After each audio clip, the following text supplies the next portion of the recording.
मेरा नाम सविता है।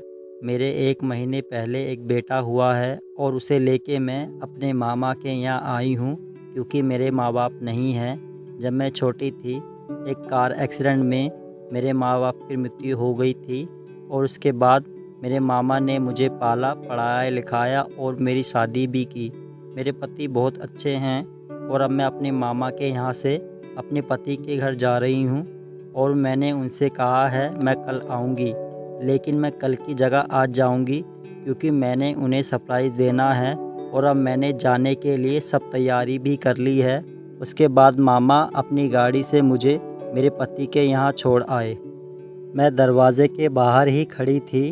मैंने सोचा मैं आराम से दरवाज़ा खोल के अंदर चली जाती हूँ ताकि उन्हें पता ना चले मैं आई हूँ।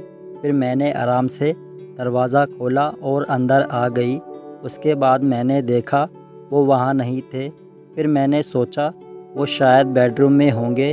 फिर मैं बेडरूम के पास चली गई और जैसे ही मैंने बेडरूम का दरवाज़ा खोला, मेरे पैरों तले ज़मीन खिसक गई। मेरे पति एक लड़की के साथ बेड पे नंगे अवस्था में पड़े थे। ये देख के मुझे बहुत गुस्सा आया। फिर मैंने उन्हें कपड़े पहनने के लिए दिए। उसके बाद मेरे पति मुझसे माफ़ी मांगने लगे और कहने लगे, मुझे माफ़ कर दो सबिता, मुझसे गलती हो गई, अब मैं कभी दोबारा ऐसा नहीं करूँगा। लेकिन सबिता उसकी कुछ भी नहीं सुन रही थी और कह रही थी, मैंने आप पर कितना भरोसा किया, लेकिन आपने मेरा भरोसा तोड़ दिया। और मैं सोचती थी मेरा पति बहुत अच्छा है और ये बात मैं लोगों से भी कहती थी, लेकिन आप बिल्कुल वैसे नहीं हो जैसे मैं सोचती थी और आपने मेरे साथ बहुत गलत करा है। इसके लिए मैं आपको कभी माफ़ नहीं करूँगी। उधर उसका पति उसको समझाने की बहुत कोशिश कर रहा था और कह रहा था, सबिता मुझे एक बार मौका देकर देखो, मैं ज़िंदगी में कभी दोबारा ऐसा नहीं करूँगा, ये मेरा वादा है तुमसे।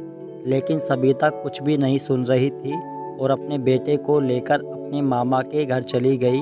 उसके बाद उसके पति ने उसे बहुत समझाने की कोशिश की और अपने बेटे की कसम भी खाई कि मैं ज़िंदगी में कभी दोबारा ऐसा नहीं करूँगा। फिर सबिता के मामा ने भी उसे समझाया और कहा, बेटा इसे एक मौका और दे दो और मुझे भी लगता है अब शायद ये कभी ज़िंदगी में दोबारा ऐसा नहीं करेगा। उसके बाद सबिता काफ़ी देर तक सोचती रही। काफ़ी देर सोचने के बाद उसने अपने पति को माफ़ कर दिया। दोस्तों, इस छोटी सी कहानी से मैं आप सबको यही सिखाना चाहता हूँ, अगर हम पर कोई विश्वास करता है तो हमें उसका विश्वास नहीं तोड़ना चाहिए। और अगर आप किसी का एक बार भरोसा तोड़ देते हो तो वो इंसान आप पर शायद कभी दोबारा भरोसा ना करे। ये बात हर रिश्ते में लागू होती है, चाहे वो दोस्ती हो या प्यार। अगर आपने इस कहानी से कुछ सीखा है और ये कहानी आपको अच्छी लगी है तो वीडियो को लाइक कर देना और चैनल को सब्सक्राइब। धन्यवाद।